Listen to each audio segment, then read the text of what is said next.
আসসালামু আলাইকুম প্রিয় খামারি ভাই ও বন্ধুরা, দেশ এবং প্রবাস থেকে যে সকল ভাইরা এই ভিডিওটা দেখতেছেন সকলকে জানাচ্ছি আন্তরিক শুভেচ্ছা এবং অভিনন্দন। চলে আসলাম আরও একটি নতুন ভিডিও নিয়ে আপনাদের মাঝে। আজকে কথা বলবো সাধারণত খামার ধ্বংসের, বিশেষ করে দুধের গরুর খামার ধ্বংসের মূল কারণ যেটা, সে সম্পর্কে। আপনারা জানেন দুধের গরুর খামারের বাচ্চাটাই কিন্তু প্রধান একটা মূল আয়ের উৎস। বিষয়টা হচ্ছে, আপনারা বিভিন্ন লোক জানেন, বিভিন্ন খামারিরাও জানেন যে নতুন খামারি আমি যেই হোক না কেন, নাভি পচন ধরলে বা পোকা ধরলে কিন্তু গরু বাচ্চা বাঁচানো খুবই মুসিবত হয়ে যায়। এখন আল্লাহর উপরে সম্পূর্ণ ডিপেন্ডেন্ট করতে হয়, আল্লাহ ছাড়া তো কোনো গতি নাই। বিষয়টা হচ্ছে, এই নাভি পচন রোগ থেকে মুক্তির উপায় আছে একটা। জীবনেও আপনার নাভি পচন ধরবে না গরুর এবং সমস্যা হবে না, সে সম্পর্কে কিন্তু আলোচনা করব এই ভিডিওর মাধ্যমে। আপনারা যখন সদ্যজাত বাছুর জন্মগ্রহণ করবে তখন একটা কাজ করবেন। সে কাজটা কি? আপনার ভায়োডিন নয়, এটা প্রবীণ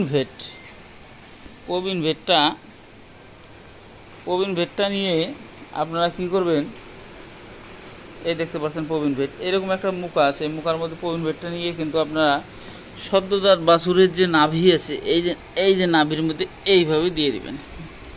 এইভাবে যখন দিয়ে দিবেন, আপনার গরুটা কিন্তু কোনোভাবেই নাভি পচন ধরার চান্স থাকবে না। এইভাবে একটু ধরবে, এইভাবে দিবেন। সেক্ষেত্রে দিনে 2 বার করে দিলে কিন্তু আপনার নাভিটা প্রোটেক্ট হয়ে যাবে। হয়ে যাওয়ার পরে কিন্তু আপনার গরুটা খুব স্বাভাবিকভাবে নাভিটা শুকিয়ে যায়। একবার যদি এই প্রবীণ ভেটটা শুকিয়ে যায়, সেক্ষেত্রে আপনার কিন্তু কোনোদিনও নাভি পচন ধরবে না। এবং একটা জিনিস সবসময় খেয়াল রাখতে হবে, বাচ্চা জন্মগ্রহণের পরে কিন্তু আপনার বাচ্চার যে মা, সে কিন্তু ওই বাচ্চার নাভিটা খুব প্রচণ্ডভাবে চাটে, আর চাটার ফলে কিন্তু ওখানে একটা জীবাণু তৈরি হয়ে যায়। আর সেই জীবাণু তৈরি হওয়ার ফলে কিন্তু সেখানে মাছি ধরাতে কিন্তু এই পোকার উৎপাতটা হয়। সেক্ষেত্রে আপনারা অবশ্যই প্রবীণ ভেটটা ওইভাবে পাত্রের মধ্যে নিয়ে কিন্তু আপনার অশ্বনী কোম্পানির প্রবীণ ভেট খুব ভালো একটা মেডিসিন। এই মেডিসিনটা বা জীবাণুনাশকটা, এটা কিন্তু আপনারা সুন্দরভাবে সেই নাভিতে দিয়ে দেবেন। সেক্ষেত্রে হবে কি, এমন একটা প্রোটেকশন বা বলয় তৈরি হবে, সেক্ষেত্রে আপনার বাচ্চাটির কোনো প্রকার সমস্যা হওয়ার চান্স থাকবে না।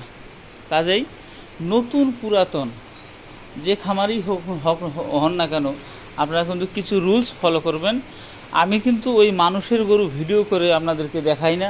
আমার যা আছে তাই, আমি এতেই খুশি, আল্লাহর রহমতে আমি এতেই সফল। এই ছোট খামার থেকে কিন্তু আমি প্রায় কোটি টাকার পর্যন্ত সম্পত্তি করেছি, সেটা আমি এবং আমার আশেপাশের এলাকাটা সবাই জানে। সেটা কিন্তু শুরুটা বড়ই কঠিন ছিল, আপনারা হয়তো বা জানেন না। শুরুটা ছিল কিন্তু আমার 50 থেকে 52 হাজার টাকার গরু থেকে শুরু হয়েছিল। এই লক্ষ লক্ষ টাকার মানে করার হচ্ছে একমাত্র উপরে আল্লাহ আর নিজের পরিশ্রম, এবং পাশাপাশি ব্যবসা, প্রজেক্ট, এই কিছু কাজে কিন্তু আমি ইনভলভ আছি। সে কারণে কিন্তু আল্লাহর রহম আমি এখন সফল। কিন্তু একদিনে হই নাই, অনেক কষ্টের পরে কিন্তু এই সাধনাটা সম্পূর্ণ হয়েছে। কাজেই আপনারা কিছু টেকনিক যে আমি বলি, সেটা বাস্তবসম্মত, কোনো না। আমি কিন্তু ডাক্তারও একজন সাধারণ, এটা কিন্তু আপনার ওই পল্লী চিকিৎসক বলা চলে। আমি কিন্তু ওই এমনিতেই আপনাদের একটা ভাষণ বা কথা, রং কথা বলবো, আমি কিন্তু বলবো না। কাজেই আপনারা যে কথাগুলোই আমি বলি না কেন, আপনারা একটু মনোযোগ সহকারে শুনবেন এবং বিষয়টা মেনে চলার চেষ্টা করবেন। তাতে আপনাদের অবশ্যই আল্লাহর রহম লাভ হবে।